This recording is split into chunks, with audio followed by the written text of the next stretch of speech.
ಅಲ್ಲ, ಅದು ನಾನು ಹೇಳಿದ್ನಲ್ಲ, ಇದೆಲ್ಲ ನಮಗೆ ಕಾಂಗ್ರೆಸ್ ಪಕ್ಷದಲ್ಲಿ ತೀರ್ಮಾನ ಮಾಡೋರು ಯಾರು ನಿಮಗೂ ಗೊತ್ತಿದೆ. ಯಾರೋ ನಾವು ಇಲ್ಲಿ ಕೂತ್ಕೊಂಡು ಕರ್ನಾಟಕದಲ್ಲಿ 4 ಜನ ಹೇಳಿದರೆ ಆಗೋದಿಲ್ಲ.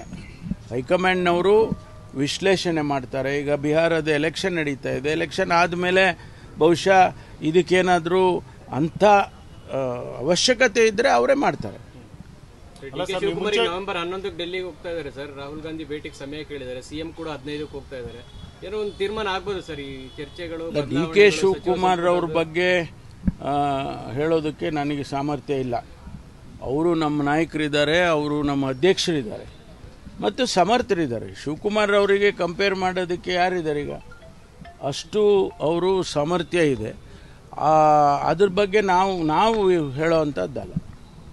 ಹೈಕಮಾಂಡ್ನವ್ರ ತೀರ್ಮಾನ ಅಂತಿಮವಾಗಿ ಆದಾಗ ನಾವೆಲ್ಲ ಅದನ್ನು ಹೈಕಮಾಂಡಿನ ಏನೇ ತೀರ್ಮಾನ ಆದರೂ ಒಪ್ಕೊಳ್ಳೋದಕ್ಕೆ ನಾವು ತಯಾರಿದ್ದೀವಿ.